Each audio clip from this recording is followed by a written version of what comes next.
Hello friends, आप लोगों का बहुत बहुत स्वागत है मेरे यूट्यूब चैनल पे। और आज हम लोग एनालिसिस करने वाले हैं एसएससी सीजीएल एग्ज़ाम जो 12 दिसंबर को जो है फर्स्ट शिफ्ट में हुआ है। ठीक है, इसके 25 क्वेश्चन मुझे प्राप्त हुए हैं कैंडिडेट से, और इसमें 3-4 इंग्लिश के भी क्वेश्चन मैं आप लोगों से यहाँ पे डिस्कस करने वाला हूँ। तो वीडियो में अंत तक जरूर बने रहें। और अभी तक आप लोगों ने यूट्यूब चैनल को सब्सक्राइब नहीं किया तो सब्सक्राइब कर लीजिए, और बगल में जो है बेल आइकन है उसको ज़रूर प्रेस करें। ठीक है, शुरू करते हैं आज का वीडियो। पहला क्वेश्चन जो पूछा गया है, ये जो है हाल ही में पंजाब के मुख्यमंत्री कौन बने हैं, ये आपका क्वेश्चन है। ठीक है, तो इसका आंसर क्या हो जाएगा? भगवंत मान। और आम आदमी पार्टी के नेता हैं ये। कुल 117 सीटों में से जो है 92 सीट जो है आम आदमी पार्टी ने यहाँ पे जीता है, और ये जो चुनाव हुआ था मार्च महीने में हुआ था। ठीक है, तो पंजाब के 17वें मुख्यमंत्री के तौर पर शपथ ग्रहण किसने किया है? तो भगवंत मान ने किया है। ठीक, करेक्ट आंसर क्या हो जाएगा? भगवंत मान। नेक्स्ट क्वेश्चन जो आपका पूछा गया है, देखनी देखनी किस राज्य का लोक नृत्य है? ठीक है, तो ये गोवा राज्य से संबंधित है, और गोवा से रिलेटेड कुछ और हम लोग लोक नृत्य यहाँ पे देख लेते हैं। तो फुगदी, सिग्मो फेस्टिवल गोवा का बहुत फेमस फेस्टिवल है। घोड़े, जगोर, गोम्फ, टोनिया मेल। ठीक है, ये सारे जो है गोवा के लोक नृत्य हैं। अब बिहार के लोक नृत्य हम लोग यहाँ पे देख लेते हैं।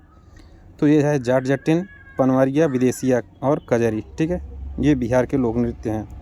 नेक्स्ट क्वेश्चन देखते हैं यहाँ पे, वेम्पति चिन्ना सत्यम को 1998 में कौन सा अवार्ड मिला था? ठीक है, तो ये जो है एक भारतीय नर्तक और कुचिपुड़ी नृत्य शैली के गुरु थे, और इनको जो है 1998 में पद्म भूषण मिला है। तो करेक्ट आंसर क्या हो जाएगा? पद्म भूषण। ठीक है, 1998 में मिला है किसको? वेम्पति चिन्ना सत्यम को। ठीक है, नेक्स्ट क्वेश्चन देखेंगे हम, तकटोक किस राज्य या केंद्र शासित प्रदेश का त्यौहार है? ठीक है, तो तकटोक जो है ये लद्दाख में मनाया जाने वाला त्यौहार है। हेमिस फेस्टिवल, लोसर फेस्टिवल, सिंधु दर्शन और Phyang Tsedup festival, Dosmoche festival, Sakadawa festival, Takthok festival, Matho Nagrang festival. ये सारे फेस्टिवल जो हैं आपके लद्दाख के फेस्टिवल हैं। और लोसांग की बात करें तो लोसांग फेस्टिवल कहाँ का है? सिक्किम का है। ये भी आप लोग ध्यान देंगे। लोसर जो है लद्दाख का है, और लोसांग जो है सिक्किम का है। इंपॉर्टेंट फैक्ट है, कन्फ्यूजिंग है। ठीक है, कोलेरू लेक, कोलेरू झील जो है आपका किस राज्य में स्थित है? तो ये कोलेरू जो है मीठे पानी की झील है, और भारत के आंध्र प्रदेश राज्य के कृष्णा जिले में स्थित है। ठीक है, तो करेक्ट आंसर क्या हो जाएगा आपका? आंध्र प्रदेश। ठीक है, अब नेक्स्ट क्वेश्चन देखते हैं यहाँ पे, अग्निपथ योजना किससे संबंधित है? तो अग्निपथ योजना आपका क्या है? भारतीय सेना के 3 अंगों थल सेना, वायुसेना और नौसेना में क्रमशः जवान, एयरमैन और नाविक के पदों पर भर्ती के लिए भारत सरकार के रक्षा मंत्रालय द्वारा लगाई गई एक नई योजना है।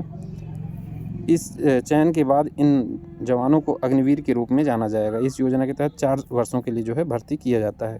ठीक है, नेक्स्ट क्वेश्चन, 1984 के भोपाल गैस त्रासदी में किस कंपनी में जहरीली गैस का रिसाव हुआ था?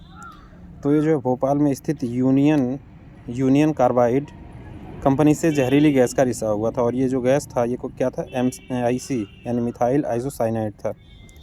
तो यहाँ पे कुछ एडिशनल फैक्ट देख लेते हैं। तो भोपाल गैस त्रैसदी के लिए कौन सा मुख्य रसायन जिम्मेदार है? तो ये जो है आपका मिथाइल आइसोसाइनेट। ठीक है, मिथाइल आइसोसाइनेट, इसको हम क्या कहते हैं? MIC के नाम से भी जानते हैं। और ये कब हुआ था? 3 दिसंबर 1984 को ये हुआ था। ठीक है, नेक्स्ट क्वेश्चन, सेंसस से क्वेश्चन पूछा जा रहा है। तो 2011 की जनगणना में भारत का जनसंख्या घनत्व कितना था? ठीक है, 382 प्रति वर्ग किलोमीटर।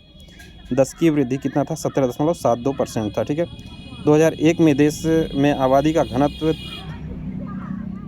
2001 में आबादी का घनत्व जो था, देश में आबादी का घनत्व जो था 324 प्रति वर्ग किलोमीटर था। ठीक है, दिल्ली का घनत्व सबसे अधिक था। अगर केंद्र शासित प्रदेश की बात करें तो 11,320 व्यक्ति प्रति वर्ग किलोमीटर। ठीक है, और राज्य की अगर बात करें तो बिहार का जनसंख्या घनत्व सबसे अधिक था, 1102 व्यक्ति प्रति वर्ग किलोमीटर। ठीक है, और सबसे कम की अगर मैं बात करूं तो अरुणाचल प्रदेश का जनसंख्या घनत्व सबसे कम था, केवल 17 व्यक्ति प्रति वर्ग किलोमीटर है। ठीक है, 2011 की जनगणना के अनुसार ये सारे आंकड़े निकल के आते हैं। ठीक है, और 2011 की जनगणना जो आपकी है ये भारत की 15वीं जनगणना है, और आज़ादी के बाद का जो है ये 7वां जनगणना है। ये भी आप लोग फैक्ट याद रखेंगे। और 2011 की जनगणना का आदर्श वाक्य क्या था? Our census our future. ठीक है, हमारी जनगणना हमारा भविष्य, इसका जो है आदर्श वाक्य था। ठीक है, ये भी एग्जाम में कई बार पूछा जा चुका है। 2011 की जनगणना का आदर्श वाक्य हम लोगों ने यहाँ पे देख लिया। तो ये पहली जनगणना जो हुई थी कब हुई थी? 1872 में हुआ था। तो ये भी फैक्ट इंपॉर्टेंट है। सॉल्टपीटर का रासायनिक नाम क्या होता है? तो इसका रासायनिक नाम होता है पोटेशियम नाइट्रेट, और अगर रासायनिक केमिकल फार्मूले की बात करें तो ये होता है आपका KNO3, ठीक है। एग्जाम में कई बार आपका केमिकल फार्मूला पूछ लेता है या फिर केमिकल नाम यानी रासायनिक नाम पूछ लेता है, ठीक है। नेक्स्ट क्वेश्चन आपका, किस राज्य ने जाति आधारित जनगणना कास्ट बेस्ड सेंसस कराने का निर्णय लिया है? तो ये बिहार राज्य सरकार ने जो है जाति आधारित जनगणना कराने जा रही है, ठीक है। क्या आपका करेक्ट आंसर क्या हो जाएगा? बिहार राज्य, ठीक है। नेक्स्ट क्वेश्चन आपका क्या है कि एवोगैड्रोज लॉ से संबंधित 4 कथन, आपको 4 स्टेटमेंट दिया गया था, पूछा गया था कौन सा स्टेटमेंट आपका करेक्ट है। तो जो एवोगैड्रो का स्टेटमेंट है वो क्या कहता है? एवोगैड्रो का नियम कहता है कि समान तापमान और दबाव पर सभी गैसों के समान आयतन में अणुओं की संख्या क्या होती है? समान होती है। यही है एवोगैड्रो का नियम। और ये जो होता है एवोगैड्रो नंबर होता है, ये अप्रॉक्सीमेटली कितना होता है? 6.022140,857 × 10⁻23 प्रति मोल, ठीक है। इंपॉर्टेंट है, आप लोग याद रखिएगा इसको। बक्सर का युद्ध किस वर्ष लड़ा गया था? अगर प्लासी का युद्ध पूछता तो ये हो जाता आपका आंसर 1757, ठीक है। कई बार आपको प्लासी का पूछता है, यहाँ पे बक्सर पूछा गया, तो बक्सर का युद्ध कब हुआ था? 22 या 23 अक्टूबर जो है 1764 में ये लड़ा गया था। अंग्रेज़ों का नेतृत्व जो कर रहा था वो कौन था? हेक्टर मुनरो था। और भारत की तरफ से मीर कासिम, अवध के नवाब शुजाउद्दौला और दिल्ली के मुग़ल सम्राट शाह आलम द्वितीय की सम्मिलित सेना द्वारा जो है लड़ा गया था।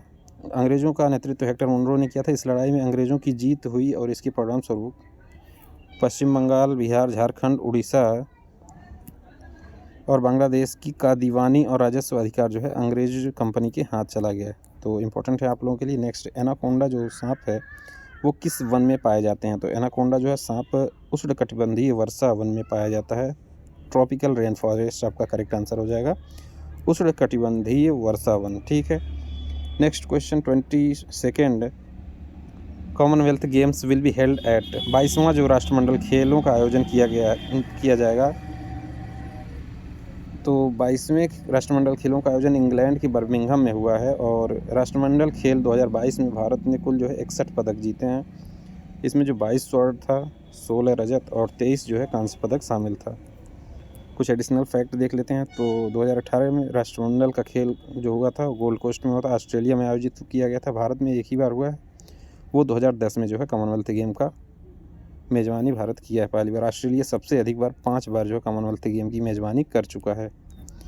नेक्स्ट क्वेश्चन पूछा गया था आपका, निम्नलिखित राज्य व झील में से कौन सा सही ढंग से सुमेलित नहीं है, ठीक है। तो मैचिंग का भी क्वेश्चन पूछा जा रहा है। तो वुलर झील आपका जम्मू कश्मीर में है, तो ये आपका करेक्ट है। चिल्का झील उड़ीसा में है, ये भी आपका ऑप्शन राइट है। ये जो वेम्बनाड झील दिया गया है, वेम्बनाड झील, ये महाराष्ट्र, मैचिंग ये रॉन्ग हो जाएगा। वेम्बनाड झील जो है आपका भारत के केरल राज्य की सबसे बड़ी झील है, तो ये केरल राज्य का झील है, यहाँ पे दिया गया था महाराष्ट्र, तो ये ऑप्शन आपका रॉन्ग हो जाएगा। वेम्बनाड झील कहाँ का है? केरल राज्य का है। नेक्स्ट पूछा गया था 4n+2 रूल इन केमिस्ट्री, ठीक है, ये किसके द्वारा दिया गया? तो ये जो है अर्नस्ट हैकल द्वारा दिया गया था। The Huckel 4n+2 pi electron rule, ये इलेक्ट्रॉन रूल है।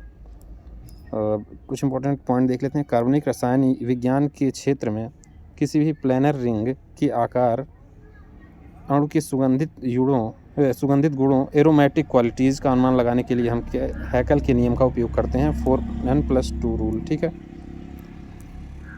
नेक्स्ट क्वेश्चन, उच्चतम न्यायालय द्वारा निजता के अधिकार यानी राइट टू प्राइवेसी के तहत किसकी जांच करने का रजिस्ट्री का आदेश दिया, ठीक है। तो ये भूल जाने का अधिकार, ठीक है। करेक्ट आंसर क्या हो जाएगा? भूल जाने का अधिकार, ठीक है। नेक्स्ट क्वेश्चन देख लेते हैं। इंग्लिश का क्वेश्चन, इसमें आंसर सिनोनिम आपको बताना था, ठीक है। आंसर का सिनोनिम बताना था। ऑप्शन में अगर कमेंट, जस्टिफिकेशन, एक्सप्लेनेशन, की, फीडबैक, ऑब्जर्वेशन, ये सारे जो हैं आपके इसके सिनोनिम है। लेकिन ऑप्शन में क्या दिया गया था? रिप्लाई। तो रिप्लाई आपका करेक्ट ऑप्शन हो जाएगा, ठीक है। उसका भी मतलब होता है आंसर देना। जियोपार्डली का एंटोनिम आपको बताना है। इसका क्या होता है? खतरा। तो खतरा का अपोजिट सेफ्टी हो गया, सिक्योरिटी हो गया, स्लावेशन हो गया। जो भी ऑप्शन आपका दिया गया है उसके अकॉर्डिंग आप लोग जो है इसका आंसर दे सकते हैं। ये सारे क्वेश्चन आपके पूछे गए थे 12 दिसंबर को जो है फर्स्ट शिफ्ट में, ठीक है। और भी कोई क्वेश्चन आपको मिले तो आप कमेंट बॉक्स में ज़रूर कमेंट करें। और ऐसे ही लाइव एंड इंपॉर्टेंट एनालिसिस के लिए यूट्यूब चैनल को सब्सक्राइब कर लीजिए। Thank you.